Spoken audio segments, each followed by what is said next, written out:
Easy mark is not an easy task. It's not easy. Hiya, friends out there. Get away, kid. We're crying out loud. We're dealing with the spenders. Get out of here.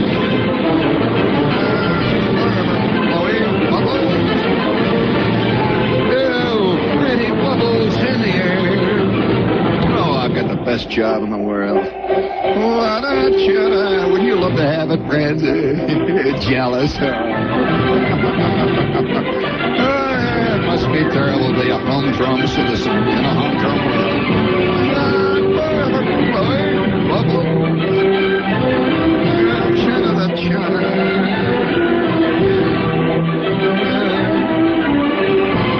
Have you ever had the feeling that other guys' life is made of the elixir of fine brandy or ancient bourbon, and your life is made of the elixir of tab, the diet drink, calorie less, no food value, just a lot of bubbles.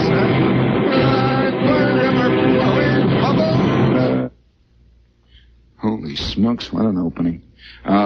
Please, Larry, old man, will you out there? Is there anybody out there? Oh, yes, we've left some unfinished work. Hold it, before we do anything else.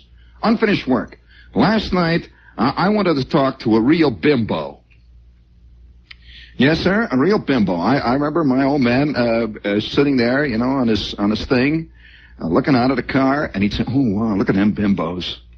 And I think this is a great phrase. Is there anybody out there who admits they're a bimbo? I'd just like to say hello to one bimbo, or perhaps a floozy, or possibly a tomato. Huh? Well, all right. We're not going to do anything. We got to finish the unfinished work here. Let's see. Get everything tuned up. While all the bimbos are running to their phones out there.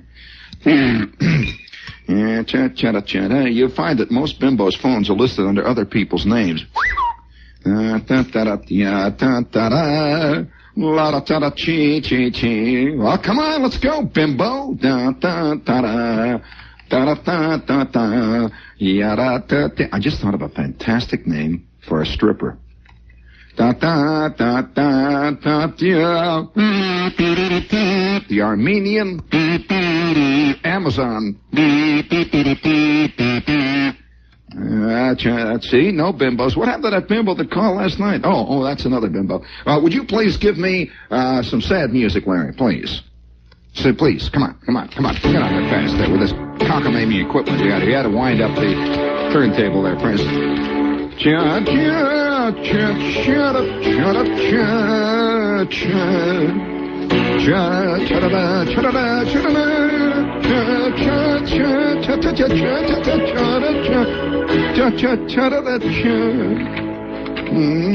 it.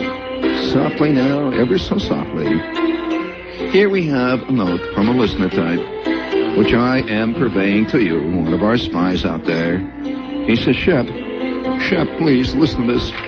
It's a tear-stunning note, by the way. It's all bloody and everything. It says, Shep, please, while passing a toy store, Shep, I saw in the window a factory-produced, machine-lathe, vat-varnished, friction-taped stickball bat selling for $1.50. A machine-made stickball bat, Shep. He says, Shepard, even though I am at the tender age of 22, I have played enough stickball in my time to know that once it is commercialized, it will go the way of Little League ball. Shepard, our entire civilization is now in jeopardy. Oh, wow. Yes, jeopardy. We can see the foundations crumbling even as we watch. Shep, I want to tell you, I had some of my greatest athletic moments in the gutters of the Bronx. And I shudder to think of kids in the future playing stickball with their mothers cheering them on. Stickball, Shep, is no fun if there is no Mrs. Mitlitsky calling you a Nazi trombonic, Yiddish for bum, and threatening to call her son, Ollie, on you for playing under her window, or a Mr. Kramer running out into the gutter, grabbing the ball, and slashing at the ribbons with a linoleum knife. Yes, Shepard, stickball is nothing Can you imagine, Shepard, a regulation stickball field? Eh? With bleachers, with mothers, with daddies as coaches, played on manicured, specially prepared concrete with baselines painted in? Can you, Shepard? Without dodging cars, without dodging Fords, without dodging Pontiacs, without dodging fire trucks, without dodging the cops, without Mrs. Mitlitsky, without Mr. Kramer and his linoleum knife. Stickball, Shepard, is nothing. I call you to arms. Stand at the barricade, Shepard. Fight against factory-produced stickball bats. Now, the time is now, Shepard. There is no going back.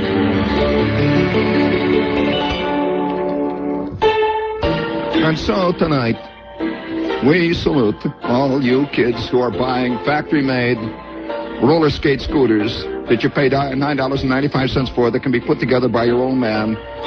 We salute all of you kids tonight that are buying factory-made stickball bats. And we can only say to you, hail and farewell. Hail and farewell, sweet prince. To be or not to be is the question. Thank you, Mrs. Mitlitsky. Now, you keep that up there. Will you hold give me second cut. Keep it up there because we have some very important information here. You say there's a bimbo out there. Is it a real bimbo? Huh? Mrs. Who? I said I wanted a bimbo. I didn't want Mrs. Leader. What? Crying out loud. What is this? That's terrible. You say we got a bimbo? Hello, bimbo? You're a tomato? Would you please... Now, wait, did you say you're a bimbo? You are a what? A tomato. You're a tomato. Mm-hmm. A Bronx one, it's that. You're a Bronx? Bronx one. You're a Bronx tomato. An ex-Bronx tomato. I see. Well, Washed by suburbanites. Yeah, would you say that there is a subtle difference between a bimbo and a tomato? I wouldn't know what a bimbo is. Oh, you're a Have anything tomato. to do with a tomato? I see. Well, okay, baby. Thank you very much for calling. Yeah. Right, George, she sounds like a dyed-in-the-wool tomato. Hello, baby. How are you out there? Yes, sir. Did you hear that? That was a real tomato. Couldn't you tell it? She says, I'm from the Bronx, and I'm a tomato. I'm listening to... I read this story, this guy with the stickball bat. And I might tell you, this reminded me of something. We did not play stickball. Stickball is an Eastern game. Stickball is not played. I'm sorry to disappoint you. Guys keep writing and saying to me, Shepard, why don't you tell a story about when you played stickball? We didn't play stickball. I never heard of stickball until I talked to Phil Tonkin here at the... he says, hey, Shepard, you ever play stickball? How's that for... Does it sound like Phil? Hey, Shepard, you ever play stickball? Well, no. The stickball is not an Indiana game. However, baseball is an Indiana game. And we had our own version. And the big difference that came, I'll never forget, it happened in my time as a ball player. When we played ball as kids, now this is a male type thing, 97% of the excitement, the thrills, the passion of the game came in how it was played. Not the game itself, but the conditions under which it was played. For example, you got my music playing? Right. All right. I can remember all of us peeking out from under the front porch. We're hiding under the porch. We're getting ready to play a game of baseball.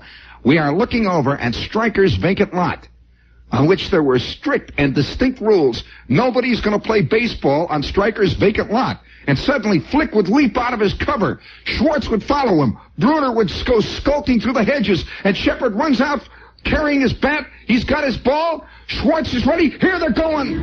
It's an illicit game of baseball being played on Stryker's vacant lot. Bring it up. All right, quick. Shoot upside. 1, 2, 3, 4, 5. All right, you're up, Schwartz. Here we go. There's the windup. There's the pitch. A long foul ball. There's the windup, the pitch, and there's a shot into center field. Schwartz is rounding first. He's on his way to second. And suddenly, Mrs. Stryker, her head is out of the window. Get out of that field! Wow. The end of the first inning. We are now under the front porch. Okay, you got the scene? Now, yeah, that's the way baseball was played. I mean, and not only that, it was a constant fight to literally remain in possession of the ball itself. There were thousands of elements that contrived to take the ball. Not only did you hit it into the upper deck, I will never forget one time chasing MD's dog around the neighborhood for 7 weeks. He had this dog named Zero. And Zero came running out of the stickers one day and fielded a sharp foul ball like you never saw a dog field. He scooped it up and he clamped it in his jaws and he was gone. Now that was part of playing ball, was fighting Zero. Another part of playing ball was fighting the stickers themselves. We had a flat rule. Any ball hitting the stickers is an out. Even though the stickers, incidentally, were in fair territory. So this really produced a breed of place hitters. I'll tell you, guys that played baseball under these conditions could place a ball. You could talk about hitting them where they ain't. I'll tell you, we also had another rule. If you hit it in dead center field, you're out too, because we only had one fielder. It was a left fielder. The stickers were in right field. The center field was out because there was no center fielder. The left field was, anything hit in left field was fair, and you should have seen Schwartz roaming around left field like a tiger. Of course, we only had one base player. One guy would be playing base, and if you tried to steal, went on and on. And the whole point of the game was the condition under which it was played. And one day, I'll never forget this. We were all playing ball. We played ball night and day. That's another thing that I have to point out, that most of the baseball we played was in total darkness. That when I hear these major league ball players complaining about the lights, let me tell you, I can remember circling under a fly ball at 10 o'clock at night in total Stygian darkness under the black Indiana moon and catching it in my left ear. But no, this was part of the game. It was all part of the scene. Now, when the first sign of organization and commercialization began to creep in was one day, I'll never forget the scene, because we're all out playing ball. Everybody's knocking the ball around, yelling and hollering. Mrs. Strikers, yelling, "Get out of it! Get out of it! Make it loud!" And we'd hear the cops coming, and Zero's got the ball, and Schwartz is crying under the porch because he left his glove on the field when he ran, and now the cops have confiscated it. The whole scene. Have you ever gotten hit by a fast-rolling ground ball that takes a bad hop? I'm talking about a ball that has 17 pounds of friction tape on it, the black tape. We used to play with a ball roughly the size of a cantaloupe. And it started out, that reminds me of this terrible book, which I think is a terrible book, written by Bernard Malamud, The Natural, where he has every cliche in the book, like, knock the cover off the ball. Listen, anybody that knocked the cover off the ball in our ball games was automatically a leper. And it did happen. When you used those sawdust balls that you would get at Woolworth for a quarter, when you would hit the ball the right way, there would be just a big blast of sawdust. And that smell? How many of you remember the smell of the sawdust in those 2-bit balls? So part of playing ball in that day and age and under those conditions was the ability to judge the amount of trouble. How come you tape ball? What do you mean, how come you tape it? Because there was no other cover on it, honey. The tape was the cover. Have you ever known that baseballs have a cover around them? That's called the horsehide. Well, what are you going to do when the cover of your ball, when you buy it, is just made out of tissue paper? It's painted like leather, Well, you hit it about 3 times, and the ball is roughly the shape of a pear. Yeah, it gets this elongated. You've seen that. Have you ever tried to field one of those? It comes over, it goes, then it hops over your shoulder, and you run after it. It hops backward and catches you in the teeth. It's like, I'm telling you, it's like fielding a frog. You ever tried to field a frog in full flight with a fielder's mitt? It's not easy. Develops fantastic field. I'm serious. When I've tried to field a frog. I did field a frog one time out in deep left center field. One day I hit a ground ball and I fielded this bullfrog. He was the same color as the taped ball. I'm serious. I'm not kidding you. When I talk about baseball, I'm talking about the game as it's played. The real game. Oh yeah. Speaking of frogs. No, speaking of toads, I remember, this is WOR AM and FM. There, hit the button there. Will you? Come on, hit it, Larry. Come on. Dear Americans, I'm here to tell you. Hold it, Larry. Hold it. Set this spot back again. Now listen very carefully to this spot. Now, all fooling around, out. Forget it. This is not kidding around, Phil. Listen carefully to this spot. for a very specific reason. Now listen carefully. Hit it again. Go ahead. It's a great spot, by the way. You're setting it up. It's a terrific spot. I think this is one of the funniest spots that I've heard in a long time. And I want you to listen to it for a specific reason. All set in there, Larry? He's recueing it now. Hang in there. All right, hit the button. All set? What is the matter with that Italian in there? You get them Italians wound up and they never know what to do. Hey, are you running that through again just for fun? Nothing's worse. I mean, if there's anything worse than an Italian when he's starting to talk, it's a taped Italian. All right, all set now? All right, I want you to listen carefully to this. And by the way, stick close to your radio, because it's very important. All set? All right, hit the button. All right, Dear Americans, I'm here to tell you about honor. Many years ago, the people of Cinzano decided that Italian grapes were fine for Cinzano sweet vermouth, but just not dry enough for Cinzano dry vermouth. They insisted that Cinzano French dry vermouth would make a drink taste nice, very nice. For being born Italian and letting a Frenchman make their dry vermouth, the people of Cinzano were bitten by their dogs, fed mushy spaghetti by their wives, and treated not very good. But in their poor, honorable hearts, they knew that Cinzano French dry vermouth was the best dry vermouth. My American friends, after all of that trouble, what do you know about Cinzano, huh? That we make ashtrays. Americans use some friends. Imported by Shefflin & Co., New York. All right, now, did you hear that? I received, now hold on for just a second now. This is very important here. I must have received 50 letters from guys in the past couple of weeks since we've been playing this spot, asking me what is this bit about the Italian ashtrays. What is this Cinzano ashtray? No, seriously, guys. So what does he mean? You mean you don't know anything about the classical Cinzano ashtray? You see this in all Humphrey Bogart movies. You do. Peter Lorre is always skulking into a smoky room to meet Sidney Greenstreet, and Sidney Greenstreet is smoking that long black cigar, you know. He's, you know how Sidney, my friend, and he flicks the ashes into a Cinzano ashtray. That is a smoky back room in Algiers, man, right there. And if you've never seen any old Humphrey Bogart, you see these Cinzano ashes, they're fantastically famous. Now, I heard this, and the guy's been writing it, asked me, what is it?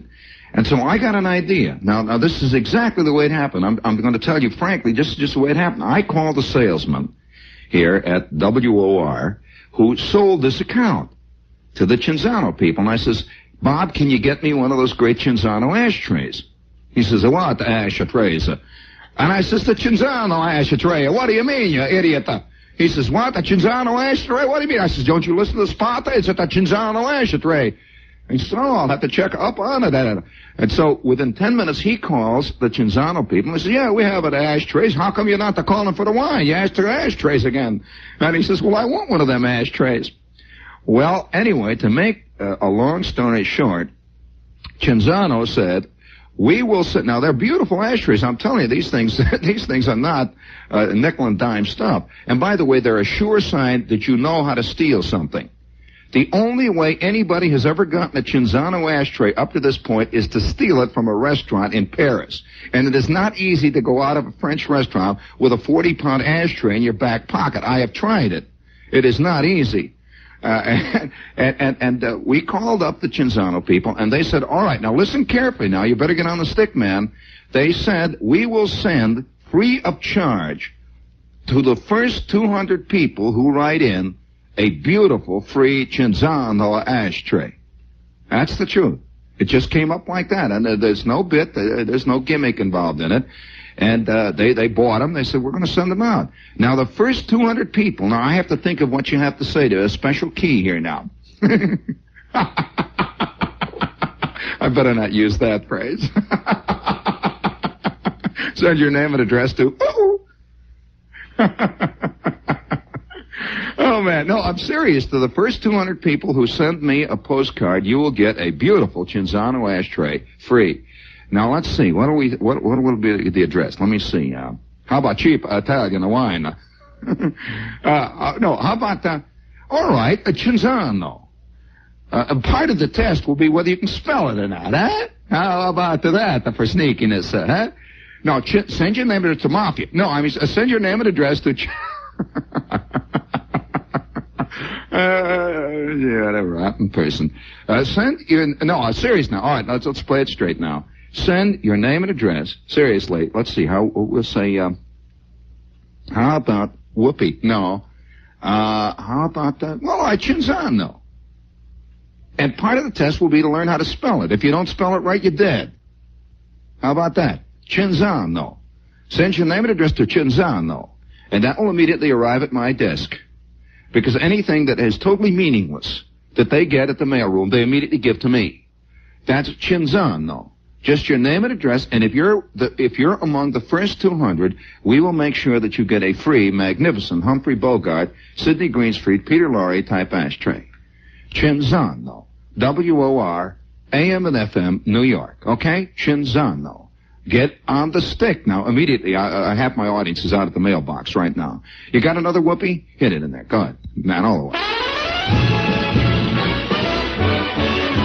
The bright, clear taste in beer. Miller High Life, the champagne of bottled beer. That's Miller High Life.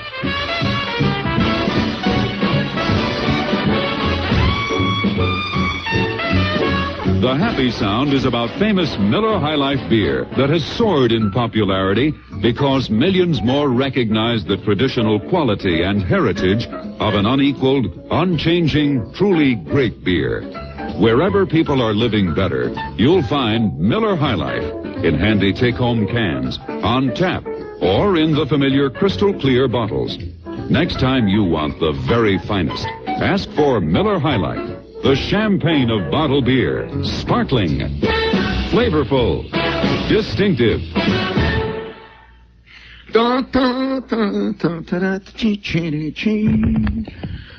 Gee, I thought about 25 other things you could send your name and address to. How you can address it. No, we're not kidding. We're not kidding about those Cinzano ashtrays, though, man. Be the first in your neighborhood to win. Let's see. Miller, Rover. Oh, yeah, Rover. Speaking of winning, I have a note here. And it's about that. We discussed the Land Rover a whole bit last night. And its connection with the movie Born Free. And believe me, if you haven't seen, this is a good movie. I am serious. If you would like, now I'm going to read this ad. The Land Rover. These wonderful characters all appear in Joy Adamson's memorable story called Born Free, which has now been made into a superb motion picture. I'm reading an ad which they put in the Times, the Rover people, at the Lowe's State Theater and the Coronet Theater. And if you would like to have lunch or dinner at the H&H before or after the showing of the picture, in other words, if you decide to go this and you've got kids, a special Land Rover shuttle service will take you to or from either theater, adding up to a great evening. In other words, if you'd like to ride in a Land Rover and go and have dinner at the H&H and the whole thing, the Land Rover shuttle service at Horn and Hardarts is located at 200 East. That's the big H&H over here on 42nd near Lexington. 104 West 57th. That's the H&H right off of 6th Avenue. And 1557 Broadway. I think that's the one up around in the 40s over here. No, it's up a little further than that. Anyway, the point is that these three H&H's, before and after the showing, they'll take you, and the kids can ride in a Land Rover and the whole scene from the movie. A Land Rover, by the way, plays a big part in this movie. Okay? All right, now let's see. We've also got Honda. Yeah, Honda. All right, what can I say about Honda that I haven't said before? I tell you one thing I can say about Honda, and that is, have you been reading all the hoopla about the motorcycle stuff in the papers lately? All the yelling about parking and all that stuff? I'll tell you this. One thing that if you've been reading this stuff, you realize that no longer is the motorcycle a thing which is in the leather jacket world. This is more and more people are riding motorcycles and motorbikes and so on, and I've ridden them for a long time, and the best motorcycle I've ever owned in my life is the Honda which I got at Fleischmann's. And the one I'm driving right now is a Honda 305cc Super Hawk. It's a lot of motorcycle. But if you want the little 50cc or any one of the little putt-putt types, you'll have a lot of fun with it. I tell you this, and you can insure them for as little as $24 a year. And Fleischmann is in 5 locations out on the island, and they have a good service department. They'll teach you to ride it. They'll make sure you have the right machine, too. They won't put you on some gigantic, fantastic competition machine, which you start up, and the next 30 seconds later, you're out at Montauk someplace, out to sea, you know, or 30 feet in the air. This is Fleischmann Honda. There's one out in Long Beach, one in West Islip, one in Bayshore, one out in Woodside in Queens. That's a mile west of that new Macy's, and one in Douglaston, Long Island. Fleischmann Honda. And one more spot we've got, and then we go back into the world of reality. Let's see, what's this one? Right now, as little as $56 will buy you a tropical weight summer suit made to your measure. Now, tropical weight can be a lot of things. You walk around, you know, and you have a feeling in the tropics that the air itself weighs 500 pounds per square inch. They don't mean it that way. With your choice of styling details, you can get those fantastic new prison stripes. You can get the whole thing. You can get vinyl pants if you want. You can get the kind with the zipper up the back. You can slip on. You know that the Beatles suits come right off. They peel them like a banana. Do you know that the Beatles suits zip all the way down the back? I'm talking about the Beatles I travel with. Did you know that? Those aren't real suits they wear. Did you know that? You know those skinny suits are just big, long girdles that these guys wear, big, long garter belts and stuff? Yeah, they zip them into it. You should see the way they prop John Lennon up against the wall when they're putting a suit on. You know, he's a short, round, fat guy. And when they get the suit zipped up, he's tall and skinny. That's the truth. They zip him up, and he screams and yells. They have 3 guys that hold him, and they pound. I'm telling you the truth. They zip him all the way up, the back of the legs and everything. You never see a Beatle from the back. And you won't either. The zippers all show. Big, long zips right up the back. Even their head zips on, you know, the whole... Anyway, we've got... Oh, yeah, they're all yard wide. Oh, that's Woolmuth. W-O-H-L-M-U-T-H. Woolmuth, one of America's largest tailors. Stop in soon. Yes, remember our slogan? It's Woolmuth and a yard wide. All Woolmuth. All right, now, would you please give me some more sad music, Larry, please? Please, just a little bit there. There it goes. Very good. Excellent. Where is it? Well, he's winding it up again. Very good. There it comes on. Hi, George. Yes, we're the only engineers in the whole business who perform the back-breaking chore of winding up our turntables every night when we go to work. As a matter of fact, you know, we have one of the rare, it's not many of them left, one of the rare wind-driven, water-cooled transmitters. You know, WOR is one of the few radio stations in the world that has no current drain. It runs entirely from wind, and we have solar batteries. In fact, bring it up there big there.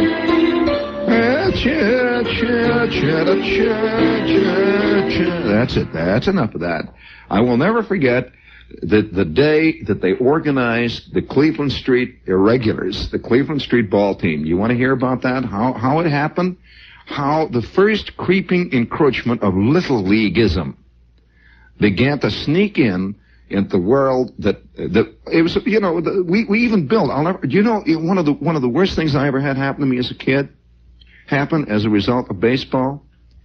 Now, this is not a story about baseball. For those of you who are lady types, yeah, I get nervous every time you talk about baseball. Please talk about tennis. I do not come from a tennis background, honey. I do not come from a polo background. I come from a slugging background. I'll tell you, where a man is measured on how he feels a bad hop. You notice the wide spacing between my 2 front teeth, Larry? Notice how they overlap? Well, 3 straight ground balls on one hot afternoon one day produced this interesting denture problem I've got here. I'll never forget. Well, you want to hear, though, one of those terrible moments. You know, we all live in our world. Most people's world, really, is a world of frustration, sad defeats, little, tiny, momentary victories. Well, one summer, this was, we were just about at the freshman in high school period, you know, where we got enough pizzazz to understand there's a little of the world around us, but not enough pizzazz to understand that there's a world around us. You know, it's that touch-and-go moment. And so Schwartz and Flick and Brunner and Shepard and MD and a few other guys, a few stragglers from the neighborhood, one hot summer afternoon, just about this time of the year, we set out down towards the end of the street. There was a big vacant lot down there, great big fantastic lot that was covered with weeds. You know, the big weeds. You know, the weeds just grew waist high, neck high, stickers, thorns, the whole business, the thistles, snakes, bugs, frogs, grasshoppers, groats, crummies, everything. It was all growing out there. It was like a swamp, see. And so one day we decided we were going to build a ball diamond. Now, really, I have a sense of involvement when I hear and read stories about guys building pyramids. Because I don't know whether you've ever tried to build a ball diamond when you were a kid in a giant jungle that me and Schwartz and Flick and Brunner and MD for, it must have been 3 weeks. Every day from morning till night, we slaved with little hand sickles. You know, the little kind of moon sickles like that? Cutting away weeds, cutting away. I had a blister that started, I'd say 6 inches out from my hand, went all the way down to the soles of my feet and about 6 inches into the ground. I had a fantastic blister. In fact, I was one big walking blob of water. If you'd have stuck me, Shepard's one big blister. Well, you don't stop. You know, the blisters break and your hand and blood were chopping away. And it was a great sense of real accomplishment. You could see the ground for the first time in this area. And we found all kinds of stuff, you know, all kinds of junk that had been there for years, old Indian head pennies, and we found, stuff that from the 17th century. You know, the ground had never been cleared. So we're chopping away for maybe 2-3 weeks. And we had gotten ourselves some chicken wire, which we had stolen somewhere. We had this chicken wire, which we made a backstop out of. You know, big sticks. We cut down trees. We made a backstop. We made baselines. We put sand around where we had the home plate. And there it was. It was a ball diamond after about 3 weeks. And we started to play ball in our own ball diamond. What a great time. What a fantastic moment of success. Schwartz and Flick and Brunner and MD and all the guys. And we would choose up every morning. And kids played ball. I mean, really, really dedicated ball players start at the absolute crack of dawn. Instantly after breakfast, you start playing ball. And you do not stop playing ball till I would say possibly around 11:30 at night. And it is your average day at bat, you know, when it says Mickey Mantle had 4 times at bat, my average day at bat was 123, maybe 142, something like that. My average day, I would go 73 for 128. You know, that would be a good day. You know what I'm talking about, Larry. And we would not keep score of runs. I don't know how it, you know, it was a very complicated system of scoring that was all done on a time unit basis. And so we would play on and over and over, all kinds of complex rules. Like if you catch a ball on the second bounce, if you bounce one off the fire hydrant, that was a double. If you bounce it off the left side of the fire hydrant, it's foul, all kinds of things. And we're totally immersed. We are as happy as 14 sick clams in Long Island Sound. We're just laying there, having a fantastic time. Playing ball from morning till night. And one morning, all of us showed up there to play ball.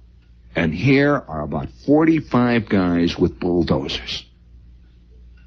The end of the ball field. They are building a housing project. Now, I'll tell you this.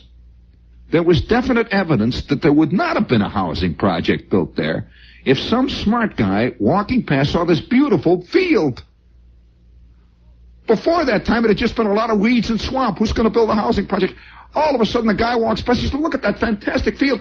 And 20 minutes later, I could see him on the phone calling up his broker, and he's showing it's a swamp. No, it's not a swamp. It's a beautiful field. It's beautiful. It's just absolutely smooth. And the next thing you know, bulldozers.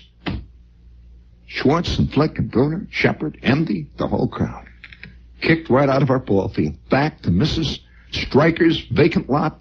Back to the cops. Back to the yelling and hollering and climbing around with zero with the ball every half an hour, you know, the whole thing. And that was the way it was. And we gave up on building a ball diamond then, and we played this regular revolving ball game. Have you ever heard of Frank Lesser's The Greatest Moving Portable Floating Crap Game in Existence? You heard of that? Where every big town has a floating crap game. You're aware of that, don't you? A magnificent float, and all professional gamblers know where to locate the moving portable crap game. They do. Any professional gambler, he knows exactly in the minute. He knows where to call, and he's in it. Now, that crap game may float as far as 400 miles. Are you aware of that? That the New York crap game sometimes floats out to sea. Goes all the way to Marseille and back again. It depends on how much heat is being put on who and where, you know. The crap game may float all the way to Rhode Island some nights. Yeah, sometimes it floats all the way on up to Augusta, Maine. The crap game. Well, we had a moving, portable, floating ball game that just floated all around town. I mean, it would go past your house. I remember the ball game would go move past your house, and you hear the yelling in the distance, guys hollering, and they would go drifting past. You know, the ball game would move because there were no such things as ball fields organized. You know, and so you played wherever you could get by with it, or until you busted the window, or until somebody called the cops, and you just continue to roll, moving on. So Mrs. Schneider or Mrs. Stryker, down at the end, Mr. Anderson, whoever it was yelling at the time would yell, and you drift on to the next lot. And then there would be more hoopla, more yelling. You drift on down the street, hitting the ball, yelling and hollering, hitting ground balls and fly balls, and you drift into the next lot. You'd go from lot to lot. It was the moving portable ball game. All right? Well, one day, how it happened, I will never forget. Mr. Gordon. Good old, there's always a bright-eyed, bushy-tailed, chipper-eyed organizer that pops up in the neighborhood. Let's put it this way. He's an endemic Kiwanis Club member. Oh, yeah, there are some people who have Rotaryism in their bloods like other people got blood in their blood, you know? Oh, yeah, they've got to organize. Hey, fellas, what do you say we all get together and have a blah, blah, blah, blah, blah, blah, blah, blah. I'll go out and get the blah, blah, blah, blah. You get the blah, blah, blah, blah, Charlie. And Fred, you call it blah, blah, blah, blah, and get the blah, blah, blah, blah, blah, blah. And the next thing you know, everybody is some rotten, idiotic picnic and, you know, I mean, the organization, they've got some idiotic banquet going or some contest, some cockamamie's thing like that. Well, Mr. Gordon, one day, he was our scoutmaster. As long as he remained a scoutmaster, nobody bothered with him. You know, it was okay as long as he sticks with tying sheepshank knots. As long as he sticks with the campfire merit badge and stuff, okay. One day, Mr. Gordon, at the scout meeting, I'm a member of Troop 41, which is a sterling group of what a bunch of Boy Scouts. Now that I think back on, I'm a member of Troop 41, the Moose Patrol. And one afternoon, we're out, you know, we used to have afternoon meetings during summer vacation when we would all go out and hit flint together, or, you know, all this, you know, this stuff. Mr. Gordon says, fellas, I've got an idea. I have an idea. I've just heard of something that I think we ought to try. Fellas, have you ever heard of American Legion Baseball? And Schwartz says, American Legion Baseball? And Flick says, what? And I says, American Legion Baseball, what is this? And Mr. Gordon says, yes, fellas, I have heard, and I've made the initial contacts, I've done a little organizing, and I have found that we can organize an American Legion baseball team. We are going to have practice starting at 8 a.m. Monday morning. Practice at 8 a.m. Monday morning. We have been playing ball since 5 a.m. every day since I was 3.5 years old. Now we're going to have practice. What do you mean practice? We you know, play ball. We go out and play ball. You practice with there's a schmoo, you know. So sure enough, at 8 a.m. on that Monday morning, there is practice. And where do you think it is held? It is held at the local public park. We have booked the ball field. Who books the ball field? What is this jazz? We've booked the ball field. And I am engaging now in my first game of infield practice. And Mr. Gordon is down there with his baseball cap on. You know, there's nothing worse than a grown-up man, you know, with a big behind, wearing a baseball cap. He says, all right, fellas, now here comes one down there. And he misses it, you know, he pops it up. And Schwartz, what is this going on out here? What is this, you know? And he's hitting ground balls to us. He says, all right, now we're going to shag flies. I've got this. And it was the first time I ever saw anybody with a fungal bat. he's going to hit fly balls. And he's got 3 big, leak balls and all that. And he says, and so he's hitting fly balls. He says, all right, now, okay, all you guys out in left field, I want 7 returns around the track. All right, all right. What do you mean run around the track? We did not play one game of baseball all day long. We're running around the track, hitting ground balls, and he's yelling, all right, here comes one down the left field. He's hitting balls. Well, this went on for 3 days. And then he says, now we're going to have squad elimination. Squad elimination. What is this jazz? He says, all right, Schwartz, you're out. You don't play. Flick, you're left field. Shepard, you're playing third base. MD, you're out. You don't play. Well, the next thing we know, we've got and then he brings in a lot of guys we never saw before. And they're on the team. And let me tell you, the worst thing of all, he issued us caps. We got caps. We got little things that says American Legion Post number 168, the Charles W. Bronson Memorial Post or something on the back, which we had to sign for. Well, 20 minutes after the first game started, Shepard slides into second, rips the behind out of his pants. He comes trotting into, he says, that'll be $4. $4? What is this jazz? And there are old guys sitting around in the American Legion Post in their cars hollering, hey, you kid, when are you going to hit the ball? All right, kid, take that kid out, Gordon. What is this scene?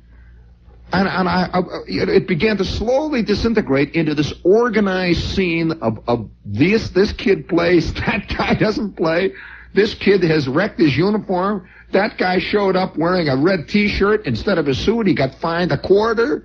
This kid is going to have to take 2 hours of extra infield practice because he made 3 errors in one ball game. That kid is yanked out in the middle of the second inning because he walked 2 guys.